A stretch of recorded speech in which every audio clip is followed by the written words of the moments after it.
This story is part of the Cardinal and Dove series, After the Mountain, a collection based on Jesus' teachings from the Sermon on the Mount.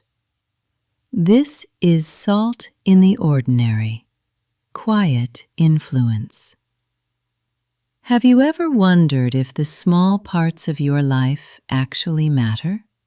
Those quiet moments and tiny decisions that nobody else seems to see or applaud?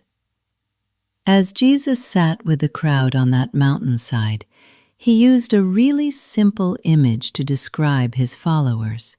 He said, "You are the salt of the earth. But if salt has lost its taste, how shall its saltiness be restored? It is no longer good for anything except to be thrown out and trampled under people's feet."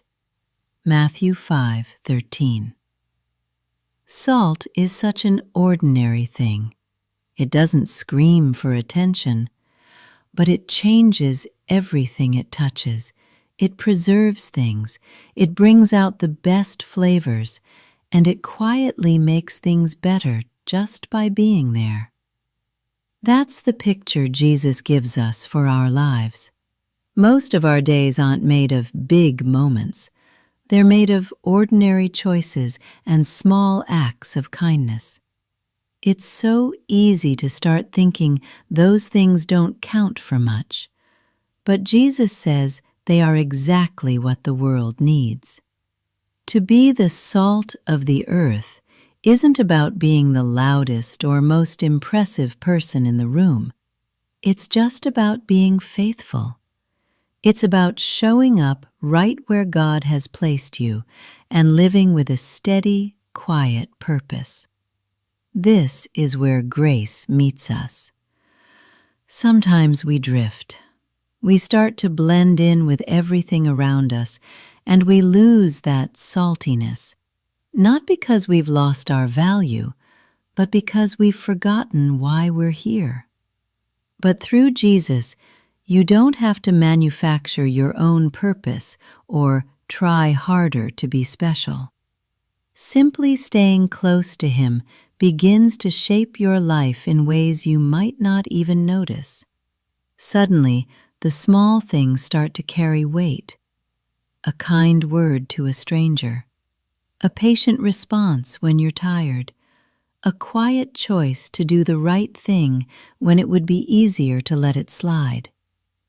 In God's hands, what feels ordinary becomes meaningful. The Sermon on the Mount reminds us that life with God isn't lived in the spotlight.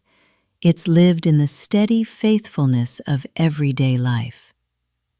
What if your life doesn't need to be louder to matter? What if it doesn't need to be bigger to count?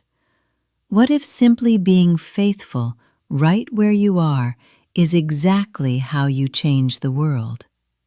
Be faithful in the ordinary, and God will give it meaning.